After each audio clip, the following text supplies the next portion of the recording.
This is part 2, the title, When You Need More. So these 3 guys were sitting on a park bench.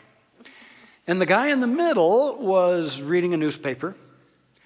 The other 2 guys were pretending to fish. They would bait invisible hooks. They would cast them. They would wait for the bite and set the hook. And then they'd reel them in. And then they'd high-five each other. Congratulations. And they'd keep doing this.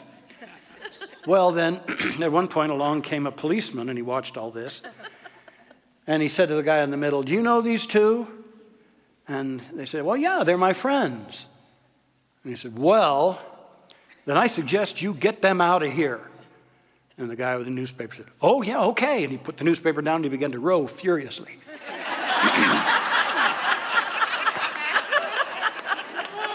And in a similar way, humanity joins together in a hypnotic trance of sorts. It's kind of a shared illusion that what we have and who we are is not enough. So there's the drive for more, more, more. And 2 major forces try to put a bit in our mouth and steer us where they want us to go. And we covered these last week in part 1. The first of them being what I call the marketplace, that is always trying to convince us that we must deepen our appetite for more things, more money, for the bigger, the better, and the latest. And then there's the internal neediness of what we call the fearful ego, that is constantly crying out for more praise, more importance, more sympathy, more approval. And sometimes it gets even more destructive, more blaming, more revenge and lashing out, building bigger walls.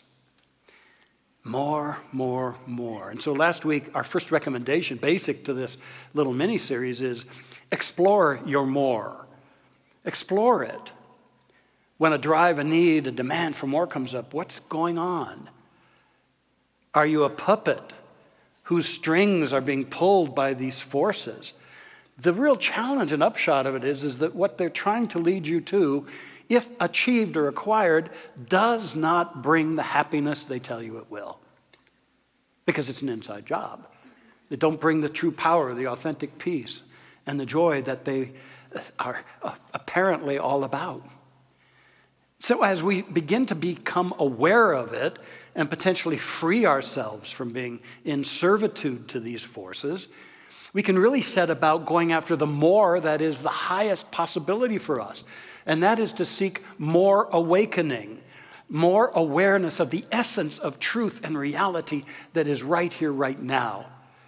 In the now that Eckhart Tolle talks about, that the readings talked about, Thomas Kelly, the great Quaker mystic, talked about. In the now is so much, but we are usually unaware of it. But every person, we're all here to achieve more spiritual empowerment, more clarity of awareness of the mighty presence of the living Spirit as all the ideas, all the intelligence, all the healing energy, all the truth, all the life we could ever desire, right here, not later, right here. And so in that vein, I showed the short video, and I can't see it enough times. This is a 14-month-old little girl who was born with a visual deficiency, who is receiving her first pair of glasses.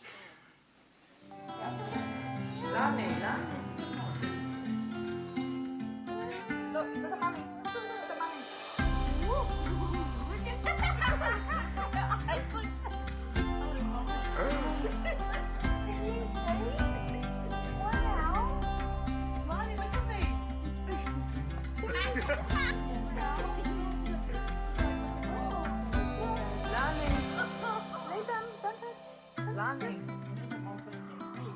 look at Reagan. What are you saying? Ronnie. Look at Reagan.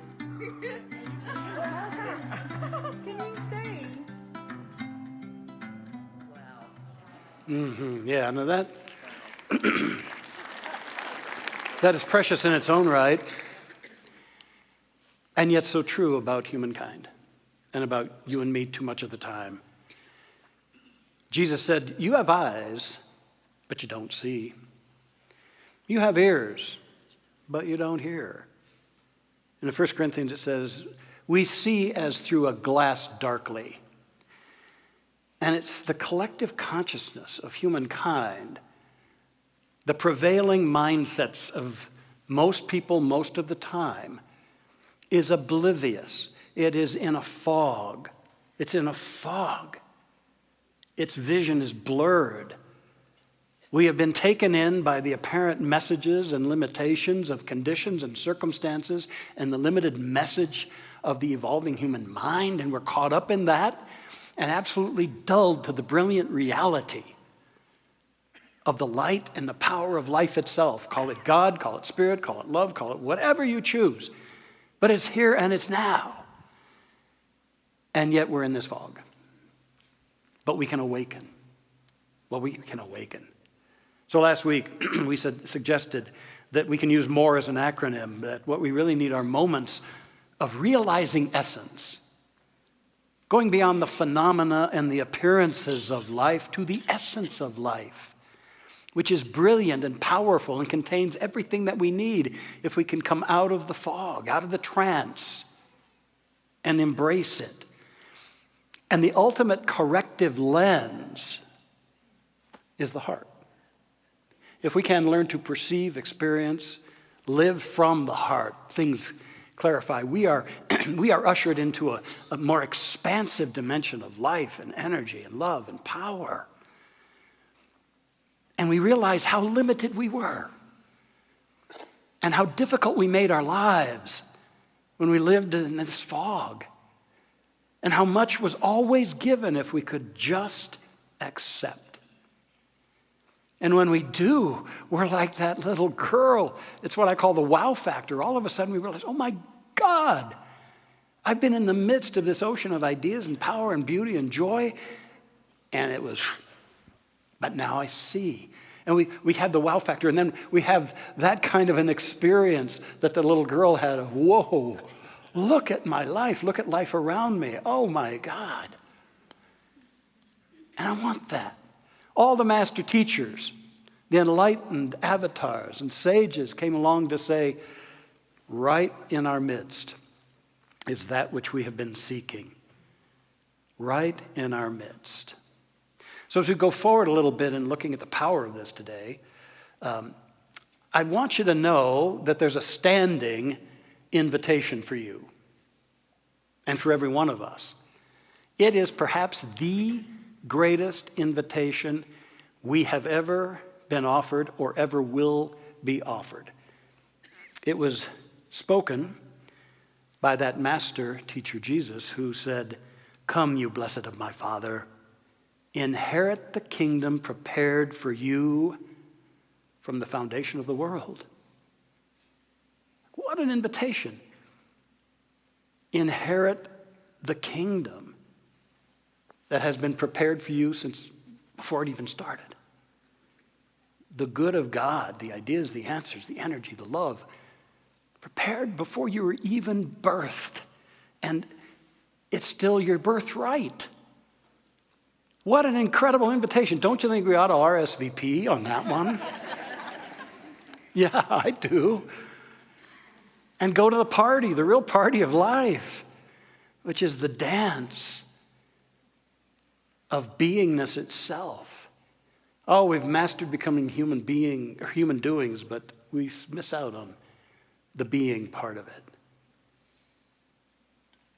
How about we use RSVP as a methodology for moments of realizing essence?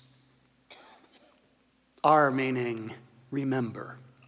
I invite you to go forth from this, remembering the fog that we revert to. And let's not deny it. We walk in mostly unawareness. Not that we have to stay there, but we've been so well trained at it. And it's etched within us. So to remember, I tend to walk in a fog. I'm not seeing all the glory there is, all the power there is.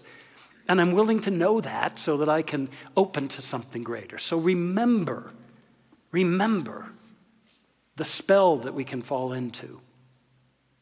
Remember that, how we don't see. And then surrender.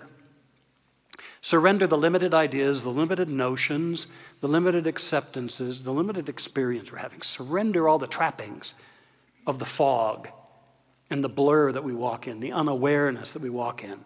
You know that phrase, there's more to this than meets the eye? We could apply that in every way. In some situation, whether it's easy, difficult, whatever it is, to declare, I'm not seeing everything. There's more than meets the eye here. There's more to this situation. And I want to open to the more. There's more to this person I'm with. Even if they're a rascal, there's more to this person. And I want to be aware of that. There's more to me. I want to be aware of that. And so we surrender. Then we can visualize. We can begin to sense with the insight, the mind's eye. Sense this field of energy that we're a part of. The light, the intelligence, the power, the mighty spirit we're a part of. And to begin to sense the greater field that holds this little earth walk we're a part of. And understand that we're in this world, but we're not of it, so that we can begin to tap into the greater. So we sense it, we imagine it, and then finally we can partake. We can actually then declare, work through me, greater life. Show me something more than I know. I'm open to greater ideas. I'm available. I'm guidable. And in this way, we begin to access the spectacular wow of the greater answers and good that are available all the time. And we don't have to struggle and strain, sometimes suffer through it all, because there's so much more. Now, I want to apply this to some areas. It actually applies to everything. But let's talk first of all about the implications in terms of abundance.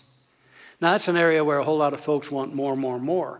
But understand this, to the degree that we're saying more, more, more, what we're more deeply affirming is there's not enough. There's not enough, there's not enough, therefore I want more, more, more. And the universe takes us at our word of believing. It is done unto us as we believe. So if we're on the surface craving and striving for more, we have to understand that at a deeper level we're invoking, there's not enough for me, there's not enough, there's not enough. We're putting that into motion for ourselves. And what we need to understand is we're looking through the lens of lack. We're looking at what's in place manifest now and determining lack, when the truth is we live in the ocean of divine life, infinite life. There's nothing it does not already have. It is all prepared. Jesus put it this way, the fields are white already to the harvest. Meaning the harvest is here. It's not later. It's not if you're a good boy or girl. The harvest is here now. Do you have eyes to see? Can you hear the whisper of the voice within that says, it's my good pleasure to give you the kingdom? And so we start retraining our consciousness, because your personal prosperity is in direct proportion to the expanse of your consciousness. If you can take off the lens of lack and acknowledge the abundance that you live in, yes, it's invisible, but it's the invisible that becomes the manifest. And ultimately, that which is invisible is the reality of it. It's the invisible idea at the heart of everything that is its ultimate reality. The outer form will deteriorate and fall away, but not the invisible pattern and the idea. So we exist in the infinitude of all ideas, and it's been said that the gold coin of God are ideas. And so as we acknowledge the greater universe of infinite abundance that's already established and the good that's already here for us, we open to bigger ideas. We open up to a bigger idea of a situation. We open to an innovative idea, a creative idea. We allow ourselves to be guided. And thus we begin to plant seeds for a greater good in our life, in our experience. But it's all about, I live now in this good of the I am. I live now in this good. So take off the lens of lack. Next, let's talk about self-worth. and the dreams that everybody has at some deep level. Usually the lens we look through when we consider ourselves is a composite of things we've been told and have bought into over the years, sometimes early in our life, very early. It's a composite of our own judgments of outcomes in our life, the way things turned out. It's what other people feel about us and say about us, and it is often a reflection of how we deem our current life situation to be. And so we put together this self-image, look out through it, and live to it, to its level. When the truth of the matter is we're so much more than that. Truth is, there's more to you and me than we know right now. There may be more to you and me than we will ever know. And our journey is to expand into the greater essence of ourselves, not get trapped in what we've concluded about ourselves now.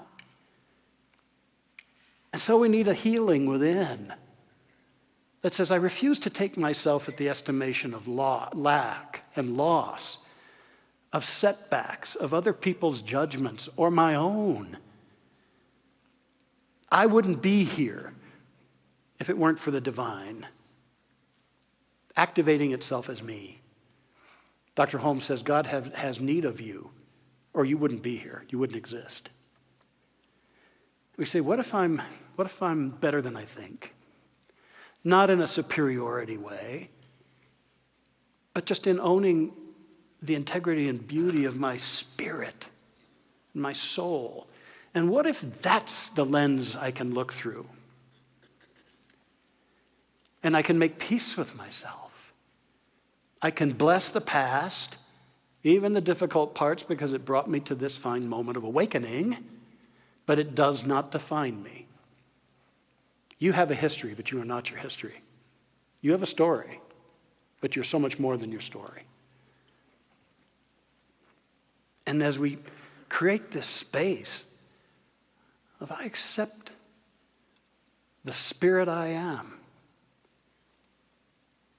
and I'm ready to embrace life, then inevitably from our hearts, from that corrective lens of the heart, an even more wondrous dream can emerge. That which something in us wants to contribute. I happen to believe that every one of us is uniquely encoded with a dream that Spirit wants to be. And we either obscure it and bury it or ignore it, or we start listening for it in a field of love and self-acceptance. And then honor that dream, even if we haven't the foggiest idea how to do it. Our job is to get in touch with the dream, not figure it out. We'll be guided if we can see through the lens of the heart and claim that which wants to come forth. The ways and means shall be shown to us. I invite you to reflect on you this week and be like that little baby who puts on those corrective lenses of your heart. And take a fresh look at you from God's perspective. And let's talk about prayer and healing for a moment. When I first saw that video a long time ago, I thought, that's prayer. Prayer is putting on the lens of the heart and realizing the glory that's already here. It's no longer giving power to conditions and situations and what's going on and the voices of the world. It's realizing, it's a process within ourselves of realizing the presence, the power, the light here, now, at the heart of any situation, no matter how complicated or troubling it may seem. We pray to understand within ourselves that God's right there too. The light is available right there too. It's waiting to be invoked. It's there. And so too for somebody we care about and are praying on behalf of, for ourselves as well. You see, the confusion around prayer is the sense that we're praying for things, for certain changes or situations, or that we are praying to, begging actually, and bargaining with a reluctant God who's highly overworked and unlikely to be available, but nonetheless, might as well toss the prayer out there. You never know.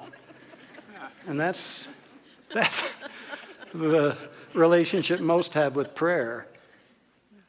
Here's a bold statement: prayer has nothing to do with God. It has to do with our consciousness of God. God doesn't need to be more. God already is the more, right where you are, within your body, within the body of your circumstances. God is already the more in any and every situation. Will we have eyes to see and ears to hear? And can prayer take us? Prayer's like the RSVP in a way. It's where we shed the trappings of the lesser consciousness and we open our hearts to a higher vision. And in our form of prayer, which you can learn by taking our classes here, and if you have not done that, stop ripping yourself off. Go for it. That may be the second great invitation, other than the one I said, is the invitation to learn and practice this stuff. But in our form of prayer, we come out of the fog and we realize we're ordained to speak our word, to activate the ideas of higher expression. But those aren't even making it happen. They're just activating the potential of the divine right where they are.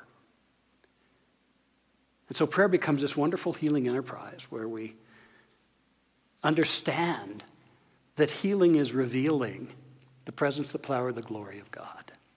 And we let it be. And then finally, I thought it might be good to speak a little bit about our relationships. We're all blessed to have relationships, although some of them we'd like to return. I wonder what the return policy is on certain relationships, but we all have them, and we learn by means of them, and we evolve by means of our relationships. And every relationship can go deeper. It astounds me that Erica and I can love more deeply and know each other more deeply. I didn't think that'd be possible. It was so full and rich, and it works. It keeps happening. And even other relationships you've got, they can go deeper because we take off the lens of what we think we know about a person, our judgments about them, our sense of their life history, what's going on in their life. We said, that's only minimally important. And we put on the corrective lens of the heart, and we realize this is a spectacular God-inspired being, greater than they know themselves to be, much as I'm greater than I know myself to be. And it's almost like we're with somebody like that and we're listening to their story or we're aware of what's going on, but we're adoring a larger truth about them.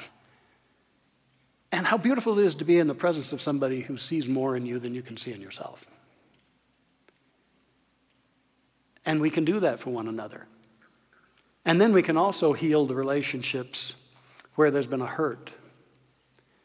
And one of the misconceptions is that forgiving is what we do to that person. I forgive you. No, you're forgiving them within yourself. You're forgiving about them within yourself, the judgments and the energies that you hold about it.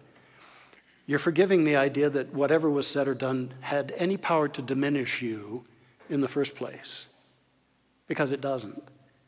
And you're coming out of that fog, and you're willing to love that being as you would love yourself, and set yourself free, and maybe them too, if they're willing. I remember a time when I had just met Erica, and I was smitten. And I was also on an education committee at our headquarters, and I was flying out to LA for one of the meetings. I got there very early, and I went to the conference room we held them at, and I thought I'd be the only one there that early. I'd put my briefcase down, visit some of the staff in headquarters, and then I'd be at the meeting. Well, I walked in to the conference room, and there he was. The nemesis of the group, I was convinced. A minister named Dan. And he was of the old guard, I judged.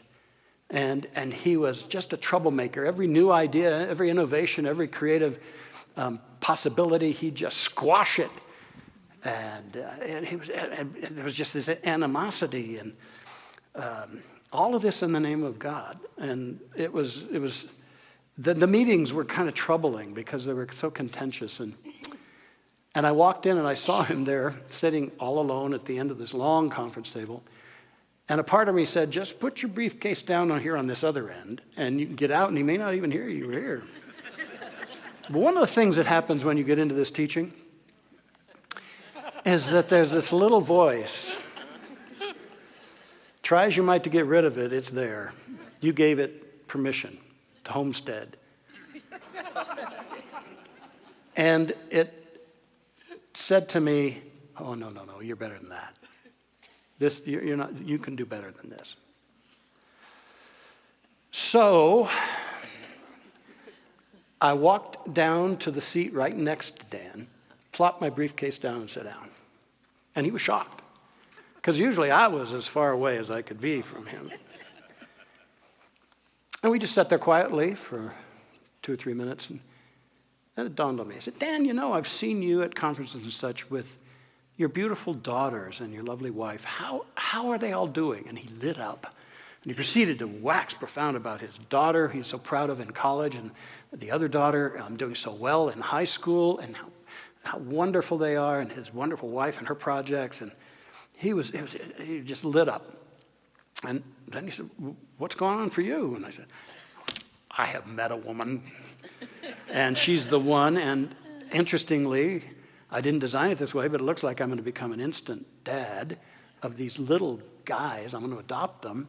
And this is just going to be the greatest journey. It's really the outcome of a transformation I had about 3 years ago or so.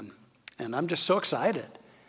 And he thought, that's great. And we're talking. And then all of a sudden, it just cleared the field, And I said, Dan, it seems like you're against everything we come up with. I just want to understand it better.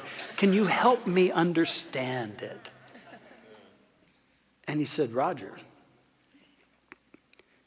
I owe my life to the science of mind. Ernest, and I knew Ernest. I walked with him. He taught me.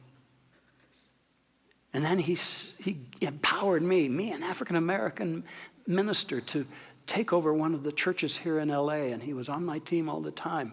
I love this teaching, and I don't want to see it diluted, watered down. And I said, I got it, yeah.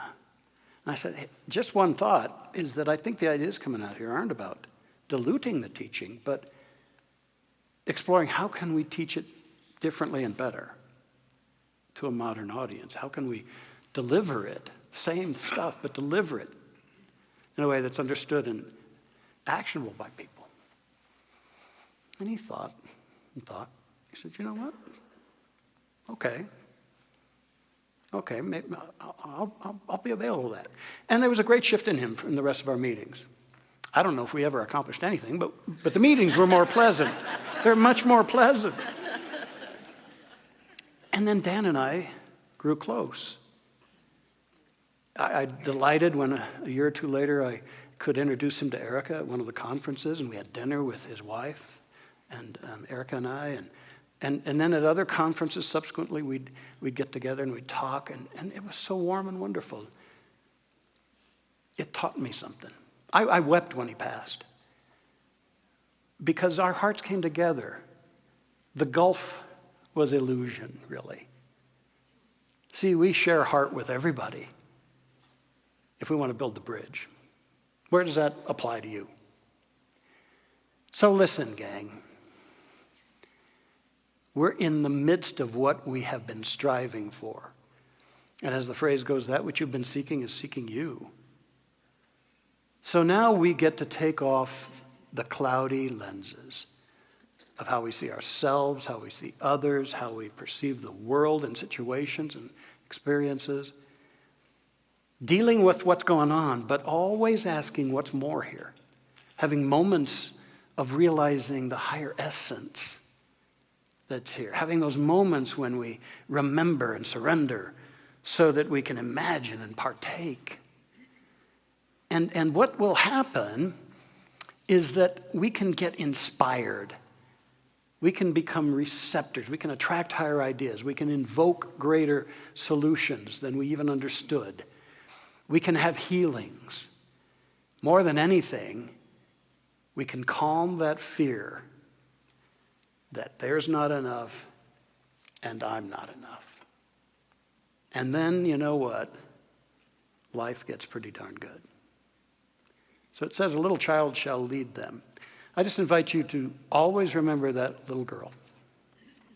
That little girl putting on those lenses, and apply the corrective lens of the heart for yourself. You'll love what you see. Let's have a prayer.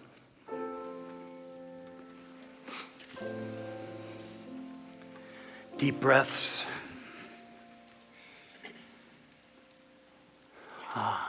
Now. Sometimes it can seem like the tentacles of problems and situations grab us, tie us down. But let us move to the heart, the ultimate liberation, the ultimate portal. Just let your energy of awareness reside at the center of your chest and sense that just being present to the heart, it quickens, it vibrates, it warms. You can allow it, give it permission to open even more, to overtake you.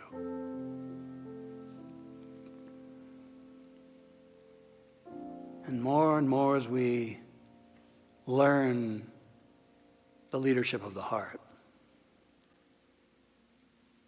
the old dark glasses fall away, and our inner and outer vision opens up to a beautiful vista of unlimited light and possibilities, of a healing energy already in our bodies, already in our being, already all around us. Sense this. Let your inner vision perceive and receive the mighty presence of the one power, its intelligence, its blessings, its delight in you, its gifts in you.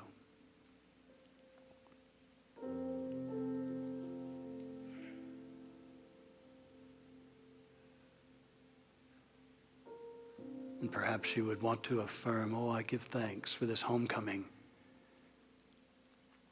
I give thanks for my awakening to the larger realities of the living spirit. No more do I walk in a sense of separation from my source or from any good. I and the Spirit are one, and the good of God is ever given. And therefore I delight to continually cultivate eyes that see and ears that hear. The inner ear that hears, thou art my beloved child in whom I am well pleased.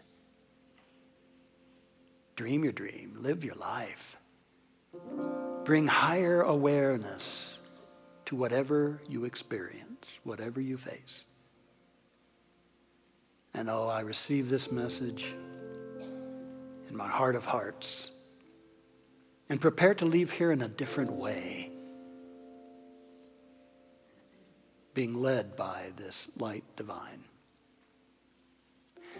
So I affirm and know that healings of mind, body, experience, and emotions are active already within every one of us and now being allowed, envisioned and allowed. And I give thanks that as we go forth from here, we become an enlightened citizenry that brings a higher level of more to the world. More love, more care for the earth, more food for the hungry, more compassion for the disenfranchised, more joy and connectivity across all seeming boundaries, more love.